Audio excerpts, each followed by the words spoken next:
Hey there, it's Carrie Rhodes here. Welcome back to my YouTube channel and a close-up look at the Glimmer Kit of the month from Spellbinders for October 2022. This is the Poinsettia spray set. It has 4 plates and 4 dies to cut all of them out, and it comes with aura foil. I've cut a piece of it here to fit the largest piece, which is the Poinsettia spray, and I am putting that face up on a piece of black cardstock, putting my Glimmer hot foil plate face down. I tape that in place and put it face down on my preheated Glimmer hot foil system. I put my spacer pads on top, press the timer, and after about a minute, I'm able to remove the entire dock, run it through my die machine so it gets that pressure combined with the heat, and that transfers the image into my cardstock. And what a gorgeous image it is. I think it's so beautiful. So I am going to color that, but first I wanted to remind you to save the negative piece. If you have a solid hot foil plate, this one would be gorgeous to use with a solid plate.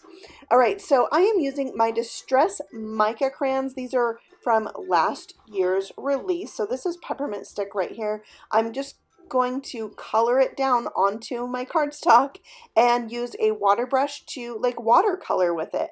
I thought the touch of the shimmer would go really well with the hot foiling, and I just hadn't done it before, so I thought it was time for me to A, use my Distress Mica crayons, and B, try something different. So I wanted to go for kind of a vintage vibe today, and oh man, did I ever. So there was a lot of like crayon on top of the foiling, so I tried to just like buff it off with a rag, and it took away a lot of the color. So once it dried, I went back and added a little bit more crayon and did that again. And I did find a better way to get the crayon that kind of builds up onto the foil off, and I'll share that with you. But this is not meant to be like a perfect way to color these. Some of them are really tiny images. This is, supposed to be a little whimsical. When it's not quite perfect coloring, we call it whimsical. Okay, I do. So I use the Frosted Juniper, and this one is Tree Lot that I'm using for the greenery. So those are the 3 colors I use. Just these 3 crayons. They actually came in a pack together. Now this was last year's release, so if you don't have these or you can't find them and you want something like it, there are a lot of distress crayons. There are some new Halloween ones that just came out. Now they might not be the perfect color, but it's just one of those things. When you see something you love, you should buy it and use what's in your stash. So there's my finished and colored image, and I am using the coordinating die to die cut it out. And I just love that there's a die for this image because it's so gorgeous die cut out. So cool. But you could also use this die to create a background on a card, and I love that. All right, this is the embossing folder of the month for October. Look at all like the little holly, the branches, the ornaments. I thought it would be really fun to use my crayons another way to highlight the images in this background. And man, am I going to distress this thing.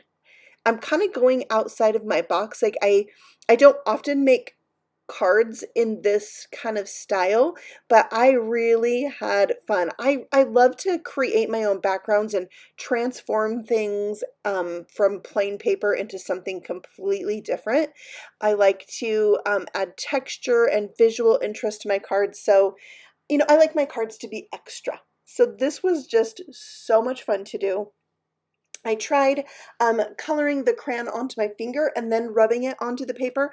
That gave me a really subtle look. So I like coloring it onto the paper first, but then I got the idea to kind of just dampen my finger a little bit and put that like damp finger onto the paper and rub it, and I really liked how that worked. Plus I could clean off my finger in between. So again, this is just like that shabby kind of look. It's not supposed to be perfect.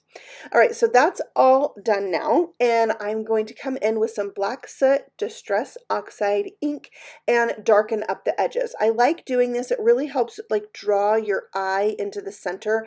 I think it also helps it make a little bit more vintage, like it has a vignette edge, Okay, so I have all this ink on my mat. What are you going to do with it? Splatter, of course. So this is really thin ink. It's not like really concentrated. It's watered down, so it's not going to be like, oh my gosh, black everywhere. You know what I mean? But speaking of splatter and distress mica things in my stash that I need to use, how about some flickering candle mica spray?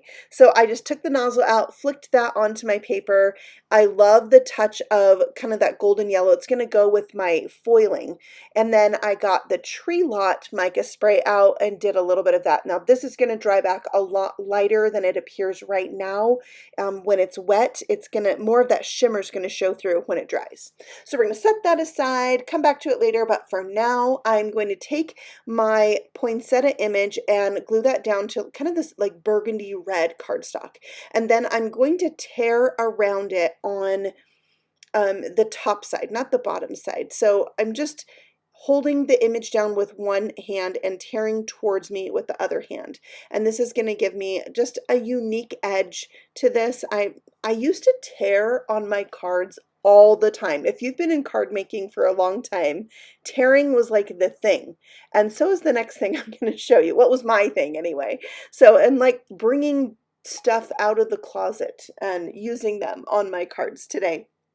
So I am taking another piece of cardstock. This is like a light gray color, and I'm breaking down the fibers in the paper with my like crease tool, and then I'm wetting it and I'm going to crinkle it up, and I'm going to crinkle it and squish it a bunch of times.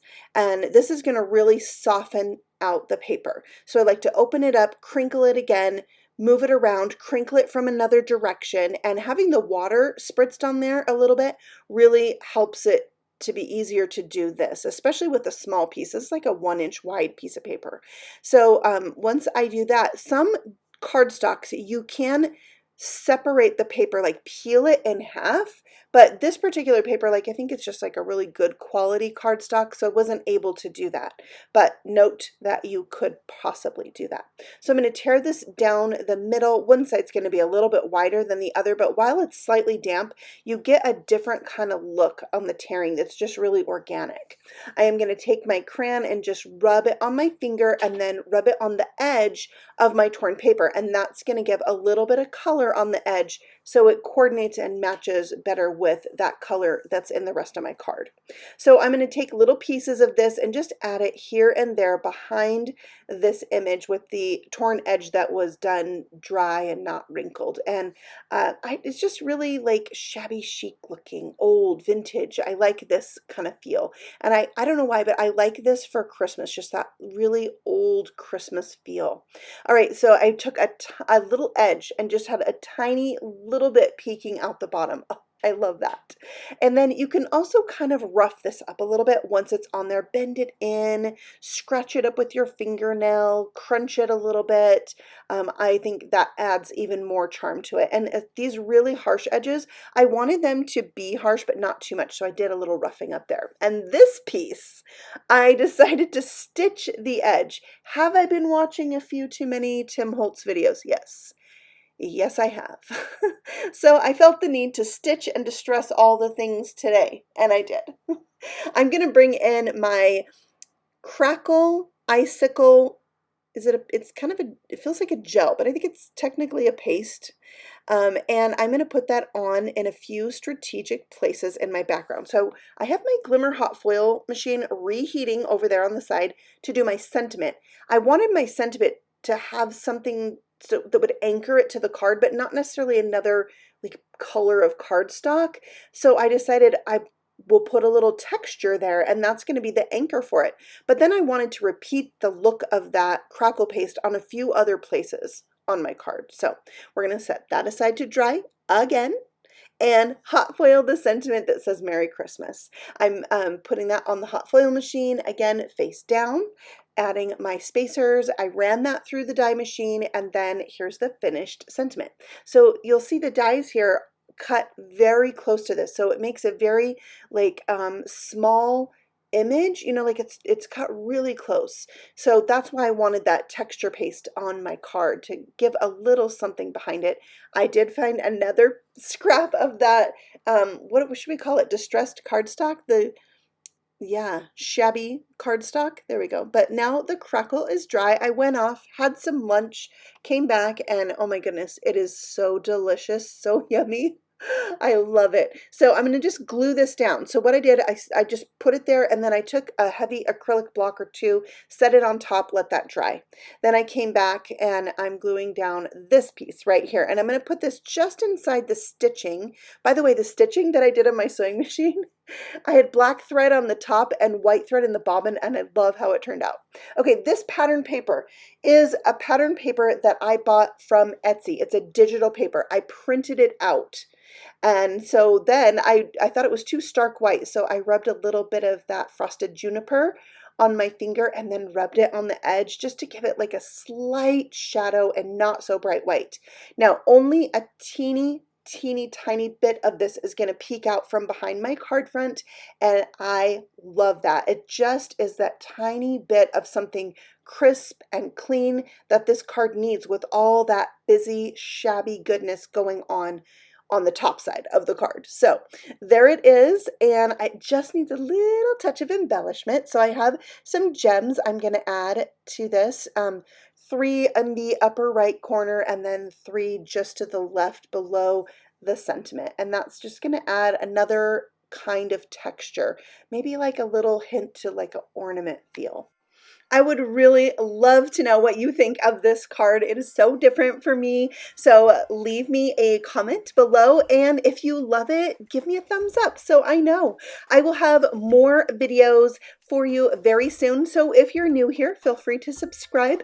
And if you're interested in any of these Spellbinder club kits, because there's a bunch of them, I will have all of them in the description box below linked, so you can just click over and check them out. And I just appreciate you so much for coming by and watching my videos. It means the world to me. So have a blessed day and happy stamping. Bye.